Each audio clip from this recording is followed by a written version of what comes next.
بسم اللہ الرحمن الرحیم۔ منصوص متعارض کیا مطلب؟ حق میں بھی اور رد میں بھی ایسی مثالیں ہیں کہ جن مسائل کا سمجھنا بہت ہی ضروری ہے۔ پہلی ان میں سے کتاب ترمذی کے اندر پہلا مسئلہ یہ بتایا گیا، ابواب الصلاۃ کے اندر حضور اقدس صلی اللہ علیہ وآلہ وسلم نے بلند آواز سے آمین فرمایا نماز کے اندر، اور اسی کے اندر آگے یہ بھی احادیث موجود ہے کہ حضور اقدس صلی اللہ علیہ وآلہ وسلم نے آہستہ آواز سے آمین کہا۔ اب دونوں احادیثیں موجود ہیں، اب ہم یہاں کیا کریں گے؟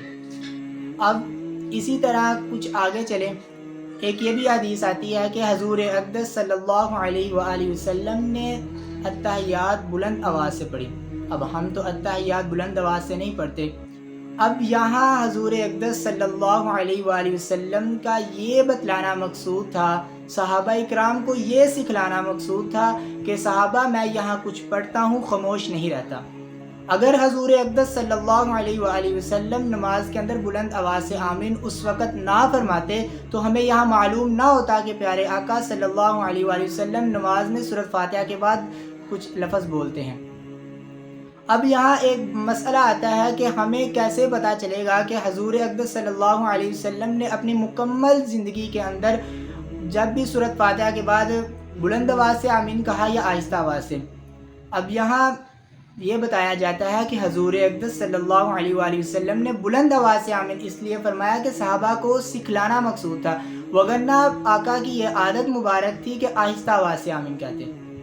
اسی طرح دوسری احادیث کے اندر بھی یہی فرمایا گیا کہ ایک مرتبہ آپ صلی اللہ علیہ وآلہ وسلم نے کھڑے ہو کر پیشاب کیا۔ اب یہاں باہر کے جو راوی ہیں وہ دو راوی ہیں، ایک مغیرہ بن شعبہ رضی اللہ تعالیٰ عنہ اور ایک حضرت ابو ایوب انصاری، اور جو گھر کی راویہ ہے وہ امی عائشہ ہے۔